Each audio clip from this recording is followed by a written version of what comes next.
सभी को मैत्रीपूर्ण जय भीम। आशा करता हूँ कि आप सभी अच्छे हैं। अभी हमने प्रयत्न किया कि ये जो हृदय सूत्र है ये सुनने में कैसे लगता है, तो अच्छा प्रयास किया है। अभी संस्कृत का पठन करने का हमें आदत नहीं है, तो इसलिए कुछ मतलब उसमें और प्रयत्न करना ज़रूरी है। और चाइनीज़ का भी जो है हमें कुछ समझता नहीं है, लेकिन फिर भी वो शब्द कान पर पड़े ऐसा मेरा इच्छा था, इसलिए हमने ये दो भाषाओं में इसको सुनने की कोशिश की है। आप इसको मराठी और हिंदी में भी पढ़ सकते हैं, इसका अनुवाद उपलब्ध है और आपको मिल सकता है। तो एक छोटी सी किताब है, सिंहनाथ प्रकाशन से प्रकाशित हुई जिसका नाम है हृदय सूत्र, तो आप वो उपलब्ध करवा के ले सकते हैं। उसमें इस हार्ट सूत्र का या हृदय सूत्र का अनुवाद और उसके ऊपर उर्गेन संरक्षित इनकी कमेंट्री उसमें उपलब्ध है। तो मेरे पास उसकी छोटी पुरानी एडिशन है, तो इस प्रकार से छोटी सी किताब है ये, इसमें 10-12 पेजेस से ज़्यादा नहीं है। और उर्गेन संरक्षित जी की विस्तारित कमेंट्री, डिटेल कमेंट्री इस विषय पर जो है वो इस किताब में, इसका नाम है विजडम बियॉन्ड वर्ड्स। तो ये लाइब्रेरी में होंगी, तो आप इसमें देख सकते हैं। तो ये किताब में 3 किताबों का ट्रांसलेशन और उसका कमेंट्रीज है। तो 3 किताबें इसमें कौन सी है? पहला है हार्ट सूत्र, जिसका हम अभी यहाँ पर पढ़ाई कर रहे हैं, और दूसरा किताब जो है उसका नाम है डायमंड सूत्र या वज्रच्छेदिका प्रज्ञा पारमिता सूत्र, और तीसरा है रत्न गुण संचय गाथा। तो ये 3 जो सूत्र हैं प्रज्ञा पारमिता लिटरेचर के, तो इस किताब में है, और तीनों पर जो है संरक्षित जी की कमेंट्री भी है, तो जो आप इसको पढ़ सकते हैं। तो ये जो मैंने मराठी की किताब दिखाया है, तो सेम किताब जो है वो पहला भाग है इस इंग्लिश किताब का, तो उसी में से लिया हुआ है। तो आइए हम अभी विषय की तरफ शुरुआत करते हैं, अभी समय को देखते हुए। तो इसका थोड़ा प्रस्तावना करना जरूरी है इस विषय का और इसका शुरुआत का। वैसे रात को थोड़ा मैंने बात करने की कोशिश किया था, लेकिन आप में से कुछ लोग नहीं होंगे उस समय। तो ये जो शिक्षा है प्रज्ञा पारमिता सूत्र की, बहुत महत्वपूर्ण ऐसी धार्मिक शिक्षा इसमें छिपी हुई है। तो धार्मिक इन द सेंस जो उच्च प्रकार की जो अंतर्दृष्टि है या जिसको इंसाइट कहते हैं, ऐसी बातें इस शिक्षा में दी हुई है, और जिसको हम हमारे आचरण में लाते हैं तो हमें उसका प्रत्यक्ष फायदा मिल सकता है। मतलब इसको हम ऐसा कह सकते हैं कि बहुत पावरफुल ऐसी टीचिंग इसके अंदर में है। तो हमारे ऊपर है कि हम इसको कैसा लेते हैं। अभी बुद्ध की जो सभी शिक्षाएं हैं, बुद्ध ने जो अपने 45 साल के जीवन में दी है, वो किसी मनगढ़ंत मतलब चीज़ को पाने के लिए या मन का रिझाव करने के लिए नहीं दी है। तो उन्होंने जो दी है शिक्षाएं, वो व्यक्ति का दुख दूर करने के लिए दी है, आदमियों का दुख दूर करने के लिए दी है, मनुष्य जीवन के कल्याण के लिए, सुख के लिए ये शिक्षाएं दी हुई है। तो और आदमी का या मनुष्य का जो सुख है वो क्यों उससे दूर जाता है या क्या उसमें समस्या आती है, तो उसका एक सबसे बड़ा जो कारण है जो दिखाई देता है वो ये है कि व्यक्तियों की या लोगों की अपने स्वयं के प्रति की एक धारणा। लोगों को ऐसा लगता है कि हमारे अंदर में एक ऐसा कोई स्व है जो दुनिया का अनुभव लेता है, जो स्वयं के भले के लिए कार्य करता है, और जिसको हम मैं कहते हैं। तो ये जो मैं है, मैं के सुख के लिए, मैं के समाधान के लिए हम जो भी कुछ कर रहे हैं वो करते रहते हैं। तो ये मैं की भावना होने से जो है वो मनुष्य के जीवन में दुख निर्माण होता है, और वो इतना गहराई तक हमारे मन में घुस गया है कि उसको समझना और उसको निकालना या उसको अंडरस्टैंड करना बहुत कठिन है, बहुत ही कठिन है। तो इसके ऊपर कार्य करने के लिए ये शिक्षा है जो महत्वपूर्ण है। बुद्ध की पूरी शिक्षा है जो है इसके ऊपर कार्य करने के लिए है। तो लेकिन इसकी थोड़ी विशेषताएं है और उसमें हम जाएंगे। लेकिन वो विशेषताओं में जाने के पहले, स्टेप बाय स्टेप हम जाने के पहले थोड़ी सी इसकी पार्श्वभूमि बताना चाहूँगा कि साधारणतः जो ईस्वी सन की शुरुआत है उससे 100-150 साल पहले जो है ये शिक्षाएं बाहर आना शुरू हो गई थी। अभी भगवान बुद्ध की जो भी शिक्षाएं है वो ज़्यादातर पाली भाषा में हमें दिखाई देती है, जिसको हम त्रिपिटक कहते हैं, है ना। तो वो मतलब भगवान बुद्ध के परिनिर्वाण के लगभग 400 साल के बाद में वो लिखी गई। तो उसी समय लगभग ये भी शिक्षाएं जो है वो भी लिखी गई या ये भी मतलब बाहर में आ गई। तो हम ऐसा कह सकते हैं कि जो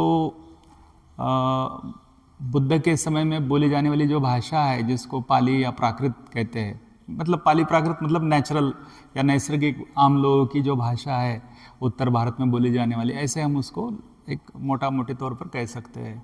तो उसी में बुद्ध के सभी संवाद जो है वो रिकॉर्डेड थे या उन्होंने जो है लोगों से बातचीत की थी। तो उसी को पाली के माध्यम से जो थेरवाद परंपरा है उन्होंने उसको सुरक्षित रखा है और श्रीलंका में उसको उन्होंने पहली बार लिखा है। तो बुद्ध ने बहुत सारी शिक्षाएं दी है और वो शिक्षाएं जो है उनके शिष्यों ने जो है मतलब उसको जतन करके रखा है और हम तक उसको सौंप दिया है या हम तक उनको पहुंचा दिया है। तो सभी शिक्षाएं जो है वो पाली में है ऐसा नहीं है। तो इसके अलावा भी जो है बहुत सारी शिक्षाएं जो है जो रिकॉर्ड की गई है, तो उसमें से कुछ जो शिक्षाएं हैं इस प्रकार की जिसको क्या बोलते हैं बुद्धिस्ट हाइब्रिड संस्कृत, इसमें ये मिलती है। और उसमें से ये एक है प्रज्ञा पारमिता लिटरेचर, और ये बहुत बड़ा लिटरेचर है, बहुत विस्तार से ये मिलता है, हमें दिखाई देता है। जैसा कि कल मैंने बताया था कि इसके अलग अलग फेजेस है, अलग अलग समय में इसका विकास हुआ है।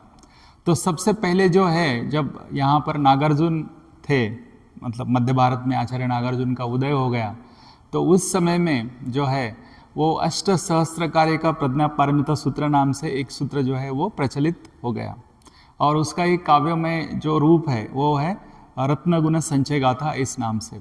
तो वो सबसे पहले वो हुआ और उसके बाद में फिर उसका विस्तार होते गया। वो लिटरेचर फिर अगले 200 साल में उसमें बहुत विस्तार हो गया।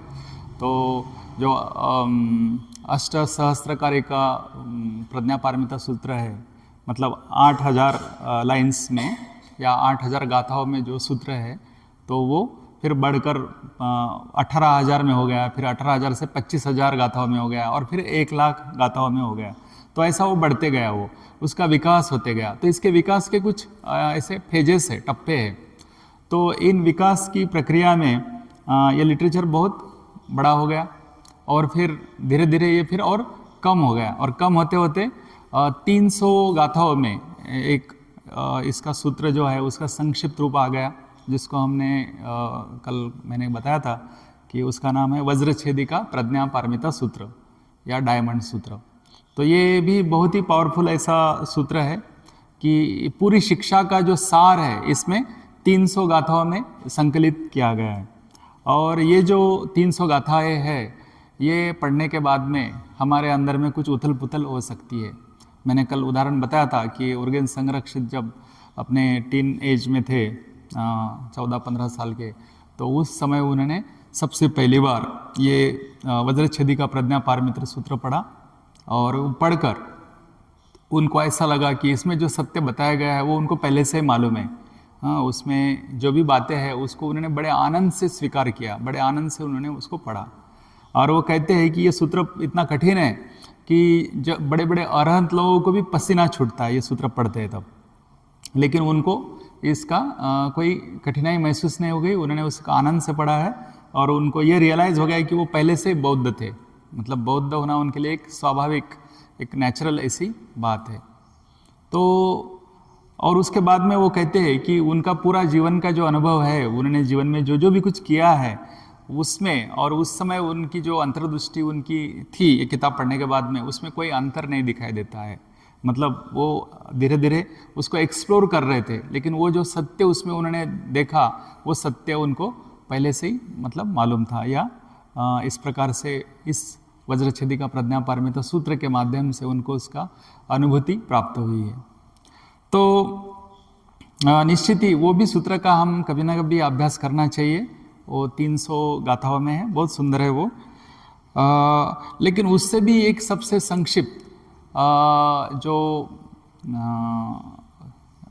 उसको क्या बोलेंगे इंग्लिश में, एडिशन कहते हैं या उसका रूपांतरण है, वो ये हृदय सूत्र के माध्यम से आता है। तो हृदय मतलब हार्ट, जैसे अपनी बॉडी है, अपने बॉडी में हृदय होता है, तो हृदय क्या करता है, पूरे बॉडी को खून देता है, फैलाता है। अगर हृदय बंद पड़ गया तो बॉडी रुक जाएंगे, बंद मतलब मर जाएंगे हम। तो उसी प्रकार से जैसे हमारे बॉडी का जो हार्ट है, मेन है, उसी प्रकार से जो पूरे प्रज्ञा पारमिता साहित्य है, उसका जो सार है, उसका एसेंस है, उसका जो भी कुछ जो शिक्षाओं का पूरा एक जगह निचोड़ जो है, वो इस हृदय सूत्र में दिया गया है। तो ये बहुत छोटा सा ही हृदय सूत्र है, ये एक पन्ने का है लगभग, और एक पन्ने में ये सभी जो शिक्षा है इसमें अंतर्भूत हुई है। तो ऐसा इसमें क्या है, तो ये अभी हम अगले ये 2 दिन में हम देखेंगे, 2 या 3 दिन में अपने शिविर में। तो ये जो प्रज्ञा पारमिता सूत्र है, ये जो शिक्षा है, इसको लाने का श्रेय जो है नागार्जुन को जाता है। और ये अपना नागार्जुन ट्रेनिंग इंस्टीट्यूट भी उन्हीं नागार्जुन के नाम से बना हुआ है। तो ये नागार्जुन जो है नागपुर से लगभग 40-50 किलोमीटर की दूरी पर उनका जन्म हुआ है, ऐसा कहा जाता है। मतलब जो मनसर का जो इलाका है, रामटेक, मनसर, और उसके थोड़ा सा आगे, तो ये जो इलाका है, इस इलाके में उनका एक बड़े सुसंस्कृत परिवार में जन्म हुआ, ऐसा कहते हैं। और बचपन में उनको कोई बीमारी हो गई, तो किसी ने बताया कि यहाँ पर एक भिक्षु संघ रहता है, आप उनके पास लेके जाइए, उनके अंदर में जो कुछ वैद्य भिक्षु होते हैं वो उनको बचा लेंगे। तो वो वहाँ ले जाते हैं और उनको बोलते हैं कि बच्चों को कोई बहुत बड़ी बीमारी है, आप इसको दुरुस्त कीजिए मेहरबानी करके। तो भिक्षु वहाँ के बोलते हैं कि हाँ, हम इसकी दुरुस्त तो करेंगे बीमारी, लेकिन इसको हमारे साथ रहना पड़ेगा, क्योंकि उसको रोज़ जो है औषध लेना पड़ेगा, तो इसको हमारे पास रहना पड़ेगा, और इसको हमारे पास रहना है तो इसको भिक्षु बनना पड़ेगा। तो माँ बाप को लगता है कि भिक्षु बन गया बच्चा तो भी हमारे आंखों के सामने रहेगा और बच जाएगा, इसलिए उसके माँ बाप परमिशन देते हैं और उसको वहाँ मोनेस्ट्री में छोड़ देते हैं। वहाँ मोनेस्ट्री में वो बड़ा होता है, और बड़ा होने के बाद में वो बहुत ही इंटेलिजेंट, और क्या बोलेंगे उसको, एक विशेष प्रकार का वो व्यक्ति है, असामान्य बुद्धिमत्ता का वो व्यक्ति रहा है वो। और जब बड़ा होता है तो उसकी और दीक्षाएं होती है भिक्षु की। और आप कभी अगर रामटेक जाते हैं तो वहाँ पर एक गुफा है जहाँ पर ये नागार्जुन ध्यान साधना करते थे।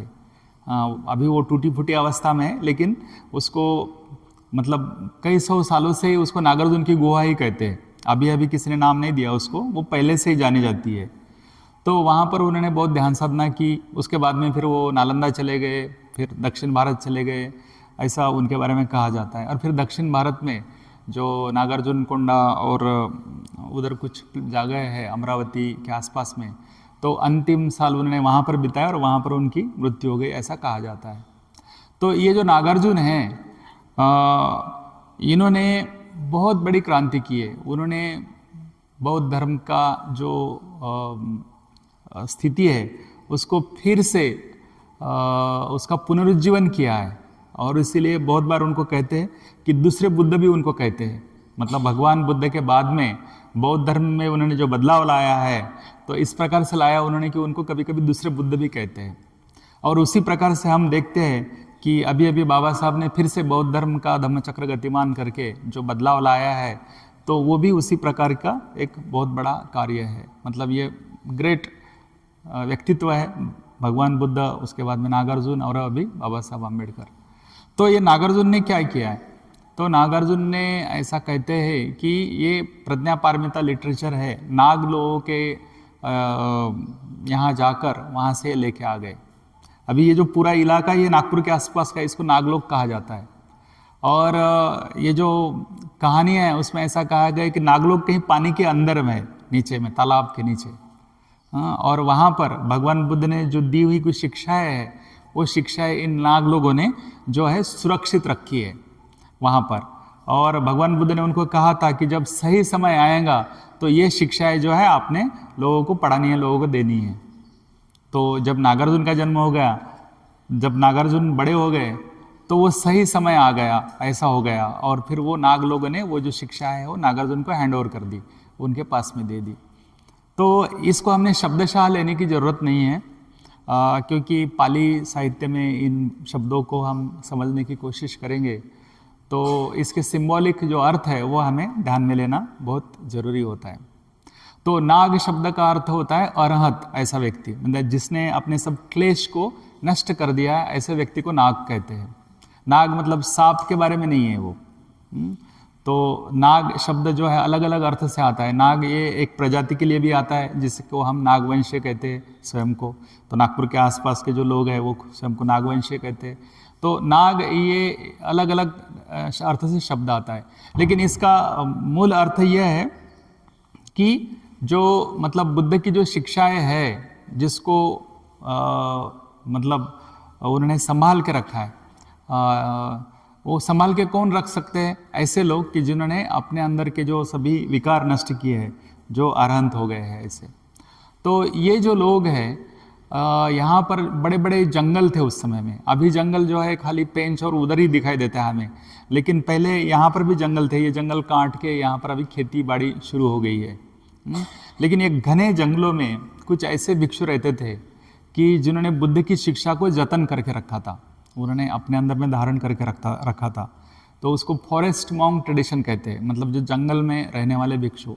क्योंकि भिक्षुओं में क्या हो गया, वाद होने लग गए। जो शहर के भिक्षु है, विहार संभालना, बहुत सारे कार्यक्रमों का प्लानिंग करना, भिक्षुओं को भेजना कहाँ पूजा के लिए, किसी मृत्यु के कार्यक्रम के लिए या किसी परित्राण के लिए, उसमें भिक्षु बिजी हो गए और उनका आचरण के तरफ क्या हो गया, थोड़ा दुर्लक्ष हो गया। लेकिन दूसरे भी कोई ऐसे भिक्षु थे कि उनको लगा कि बुद्ध की शिक्षा है वो डाइल्यूट नहीं होनी चाहिए, वो ख़त्म नहीं होनी चाहिए।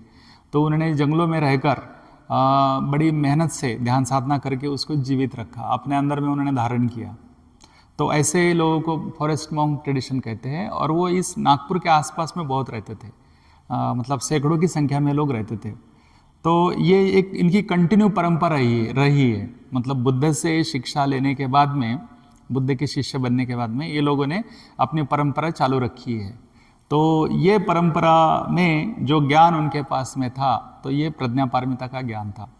ऐसा कहा जाता है कि गुरुदकुट पर्वत पर या वैशाली में या श्रावस्ती में बुद्ध ने ऐसी बहुत सारी शिक्षाएं दी है जो कि पाली में रिकॉर्डेड नहीं है, पाली साहित्य में, लेकिन ये संस्कृत में हमें मिलती है। तो कुछ कुछ लोगों को लगता है कि ये जो शिक्षा है ये बाद में रची गई है, और पाली जो है वो ओरिजिनल है। तो बात ऐसी नहीं, दोनों भी शिक्षा एक साथ चल रही थी, लेकिन जिनको जितना पसंद है उन्होंने उतना ही संभाल के रखा है, सभी संभाल के नहीं रखा है। और जब पाली का मतलब जो साहित्य लिखा गया तो उसी समय में फिर संस्कृत का भी लिखा गया नॉर्थ इंडिया में, और उसमें यह हमें मिलता है। तो ये जो लोगों ने संभाल के रखी है जो शिक्षा, वो बहुत ही महत्वपूर्ण ऐसी शिक्षा है। महत्वपूर्ण इसलिए है कि भगवान बुद्ध का जो हेतु था या भगवान बुद्ध की जो शिक्षा थी उससे प्रामाणिक रहकर इन्होंने ये संभाल के रखा है।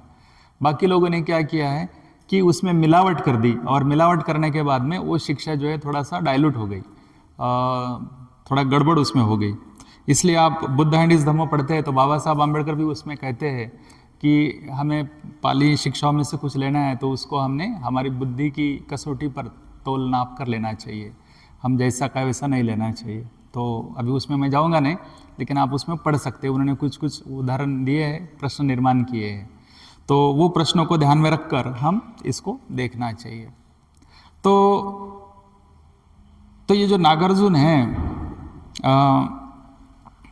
इसका मतलब ये है कि ये नागार्जुन उनकी पढ़ाई होने के बाद में, बड़े होने के बाद में ये जंगल में गए, और वो जो बड़े बड़े अरहंत लोग हैं उनका शिष्यत्व स्वीकार करके उनके साथ बैठकर उन्होंने उनसे ये सीखा है, और फिर ये लेके आ गए।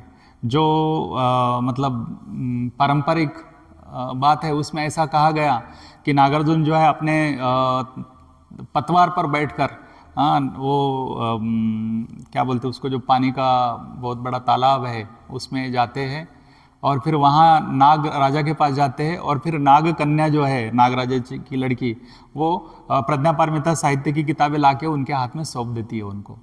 तो ऐसा सुंदर चित्र पेंटिंग हमें तिब्बती मोनास्ट्रीज में देखने को मिलता है कि नागार्जुन अपने पतवार पर बैठे हैं और पानी में से नाग कन्या आ रही है और वो किताब उनको दे रही, प्रज्ञा पारमिता सूत्र की। तो इसका मतलब हमने अर्थ ये देखना है कि ये जो अरहत भिक्षुओं की जो प्रज्ञा है, अरहत भिक्षुओं की जो अंडरस्टैंडिंग है, उसको नागार्जुन ने उनके पास में बैठ के वो पढ़ा है, स्वीकार किया है और फिर वो लेके आ गए और फिर उन्होंने हमको समझने जैसी भाषा में वो लिख के दे दिया है। तो इस प्रकार से हमने इसका जो है ऐतिहासिक और सिंबॉलिक अर्थ देखना है। तो ये शिक्षा में फिर ऐसा क्या है जो इतनी पावरफुल है और इतना इम्पोर्टेंट है? तो इसको समझने के लिए हमें थोड़ा जो शुरुआती बौद्ध धर्म है उसकी तरफ जाना जरूरी है। तो शुरुआती बौद्ध धर्म जो कि पाली साहित्य में हमें मिलता है, तो उसमें हमें बुद्ध की शिक्षा दिखाई देती है और बुद्ध सबसे पहले जो कहते हैं कि व्यक्ति जो है वो मतलब उसके अंदर में ठोस ऐसी कोई बात नहीं है, हर चीज़ परिवर्तनशील है और उसके अंदर में अत्त या उसका अपना एक आत्म ऐसी कोई ठोस ऐसी बात नहीं है। तो उसके अंदर में सतत परिवर्तनशील बदलने वाला ऐसा एक मतलब कॉन्शियसनेस है, चेतना है। तो ये सबसे बड़ी भगवान बुद्ध की देन है, बात है और इसके कारण ही जो आगे का बौद्ध धर्म जो है वो विकसित हो गया है। लेकिन क्या हो गया कि भगवान बुद्ध के परिनिर्वाण के बाद में इस बात को लोगों ने जो है उसका विश्लेषण करना शुरू कर दिया।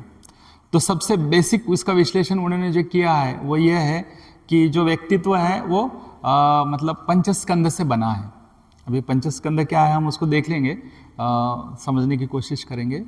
तो हमारा जो शरीर है और हमारा मन है, इसका जो अस्तित्व है इन 5 बातों में है। स्कंद का मतलब होता है एक हिप या एक क्या बोलते हैं उसको, ढेर। Thank you. हाँ, जैसे चावल का ढेर डालते हैं, दाल का ढेर डालते हैं, हाँ उस प्रकार से। जैसे नहीं क्या पहले जब चावल बनाते थे खेती में तो उसका ऐसा ढेर बनाते थे, वही हिप है ना। तो हाँ, तो उसी प्रकार से जो दाल है, समझो दाल का एक हिप है, इस प्रकार से ज्वारी है उसका एक हिप है। तो इसी प्रकार से अपने शरीर में भी 5 प्रकार के ऐसे ढेर है या 5 प्रकार के हिप्स है। तो उससे ये शरीर बना है, ऐसा एक बेसिक थ्योरी मतलब है। तो यहाँ तक तो ठीक है कि पंचस्कंद से हमारा शरीर बना है। लेकिन भिक्षुओं ने क्या किया कि उसका और विश्लेषण किया, उन्होंने बहुत विश्लेषण किया और ये पंचस्कंदों का बहुत छोटा विश्लेषण करके वो एक ऐसे जगह पर आ गए कि इसके आगे इसका विश्लेषण नहीं किया जा सकता है। मतलब जो पंचस्कंद है उसके हर एक स्कंद का उन्होंने विभाजन करते जो है ऐसे एक 75 आइटम्स का उन्होंने लिस्ट बना दिया कि ये 75 आइटम्स जो है ये अंतिम है ना, और उनको उन्होंने नाम दे दिया धर्म। अभी धर्म शब्द के बहुत सारे अर्थ होते हैं। धर्म मतलब एक स्मॉलेस्ट पार्टिकल।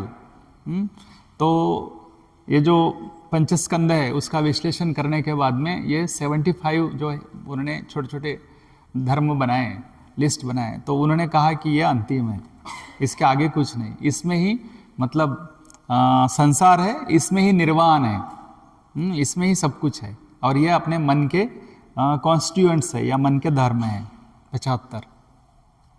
तो ऐसा कहने के बाद में क्या हो गया कि वहाँ बुद्ध की जो शिक्षा है वो बुद्ध से हट गई, क्योंकि बुद्ध ने क्या कहा है कि हर एक चीज़ जो है वो परिवर्तनशील है, हर एक चीज़ जो है वो अनित्य है और अनात्म है, मतलब वो स्थिर नहीं है। फिर आप धर्मों को कैसे स्थिर बोल सकते हैं, है ना। तो बड़ा समस्या निर्माण हो गई और ऐसे होने से बौद्ध धर्म भी जो है वो थोड़ा सा ये हो गया, मतलब उसको सेटबैक मिले जैसे, क्योंकि लोग लगा क्या है मानसिक 75 अवस्था है, उसको जान लो, उसके आगे कुछ नहीं है, हाँ सब कुछ उसी में है। तो बौद्ध धर्म के प्रति भी एक जो भिक्षुओं का एटीट्यूड है मर्यादित सा हो गया, उनकी मतलब उनकी प्रेरणा सी कम हो गई और मतलब उसका जो विकास की प्रक्रिया है वो रुक गई। लेकिन नागार्जुन ने फिर आके बता दिया उनको कि नहीं, धर्म जो है वो भी परिवर्तनशील है, वो भी अंतिम नहीं है, तो उनके अंदर में कोई ठोस ऐसी बात नहीं है। तो यही जो विषय है इस प्रज्ञापारमिता लिटरेचर का, ये विषय है। तो इसमें प्रज्ञापारमिता लिटरेचर में ये बताने की कोशिश की है बुद्ध ने कि हर एक चीज़ जो है वो गतिशील है, परिवर्तनशील है, स्थिर नहीं है। उसको आप छोटे छोटे पार्टिकल्स में विभाजित नहीं कर सकते, और उसको समझना बहुत ज़रूरी है। और ये जो चीज़ें हैं समझना, ये बुद्धि से कठिन है, उसको हमारे अस्तित्व से, हमारे काया, वाणी और मन से अटेंड करना जरूरी है, समझना जरूरी है। तो यही समझने के लिए ध्यान साधना के माध्यम से, हमारे अनुभव के माध्यम से इसमें ये विषय आया हुआ है। तो ये विषय ऐसा है कि सत्यता को जैसा है वैसे देखना, मतलब इसको अलग लोग अनेक शब्द इस्तेमाल करते हैं। कुछ लोग इसको विपස්සना कह सकते हैं, कुछ लोग अंतर्दृष्टि कह सकते हैं, एनलाइटनमेंट कह सकते हैं, कुछ भी अलग अलग शब्द है बौद्ध धर्म में, बोधिचित्त कह सकते हैं। ये सभी जो शब्द है ये खाली शब्द है, लेकिन ये शब्द का जब हम अनुभव करने की कोशिश करेंगे, इसके आसपास हम जाने की कोशिश करेंगे, इसका थोड़ा बहुत हमें वाइब्रेशन पता चलेगा, तो तब हम रियलिटी है उसको देख सकेंगे। तो और रियलिटी को आमने सामने दिखाना, यही इस साहित्य का हेतु है। मतलब बुद्ध की जो मूल शिक्षा है उसको फिर से हमारे सामने रखने का इसमें प्रयत्न किया गया है। आप अगर पाली साहित्य पढ़ते हैं तो उसमें आप देखते हैं कि बुद्ध रास्ते से जा रहे हैं, किसी व्यक्ति को मिलते हैं, उससे बातचीत करते हैं, और अचानक उस व्यक्ति के अंदर में परिवर्तन आ जाता है। बहुत सारे लोग मिलते हैं, बहुत सारे लोग बात करते हैं, लेकिन वो परिवर्तन नहीं आता है। ऐसा क्यों होता है? ऐसे अंगुलीमाल है समझो। हाँ, अंगुलीमाल को बहुत सारे लोग मिले हैं, हाँ, तो कोई परिवर्तन उसमें ला नहीं सका, बल्कि उसने उनको मार दिया और उसकी उंगलियां काट के अपने गले में बांधने लग गए वो, है ना। लेकिन एक दिन बुद्ध जाते हैं, बुद्ध उससे बात करते हैं, तो बुद्ध की उंगली नहीं काटता वो, बुद्ध को मारता नहीं, बल्कि बुद्ध का शिष्य हो जाता है। तो ऐसा क्या होता है? तो यहाँ पर देखने लायक बात यह है कि एक एनलाइटन व्यक्ति, एक प्रबुद्ध व्यक्ति एक सामान्य व्यक्ति से बात करता है, और उन दोनों के बीच में जो संपर्क होता है, वो संपर्क का यह नतीजा है कि जो सामान्य व्यक्ति है वो हिल बैठता है, उसके अंदर में परिवर्तन आता है, और वो भी उस सच्चाई को देखता है जो कि एक प्रबुद्ध व्यक्ति ने सच्चाई देखी है, मतलब बुद्ध ने सच्चाई देखी है। तो वही सच्चाई दिखाने के लिए या देखने के लिए, मदद करने के लिए ये प्रज्ञापारमिता लिटरेचर हमें मदद करता है। तो इसमें बहुत सारी बातें कह सकेंगे, लेकिन मेरा अभी का समय ख़त्म हो गया है, तो अभी मैं यहाँ रुकना चाहूँगा। तो आपके यहाँ अभ्यास के लिए कुछ मुद्दे ये हैं कि क्या आप ये संस्कृत लिटरेचर के बारे में अवेयर है, प्रज्ञापारमिता सूत्र के बारे में, और क्या आप अवेयर है कि ये जो सूत्र है प्रज्ञापारमिता, ये नागपुर के आसपास में 50 किलोमीटर के इलाके में ही ये निर्माण हुआ है। निर्माण वैसे हुआ है भगवान बुद्ध से, लेकिन भगवान बुद्ध ने जो हैंडओवर किया है, तो लोगों ने जो यहाँ आके जो बसे हुए लोग हैं, जो अरहंत भिक्षु है, उस समय में लोग है ना 130 साल तक जीते थे। ये जो भिक्षु लोग हैं जंगल में रहने वाले, 120 साल 130 साल उनकी आयु रहती थी, और इस प्रकार से इन्होंने ये ज्ञान को संभाल के रखा है अपने पास में। और बाद में जब नागार्जुन पैदा हो गए तो नागार्जुन उनके पास जाके पढ़े और उनसे वो लेके आ गए। तो इसके बारे में आप चर्चा कर सकते हैं, और आपके कोई प्रश्न है तो उसको भी आप देख सकते हैं। और फिर एक्चुअल जो हृदय सूत्र है उसको फिर हम 3:30 बजे से हम देखेंगे।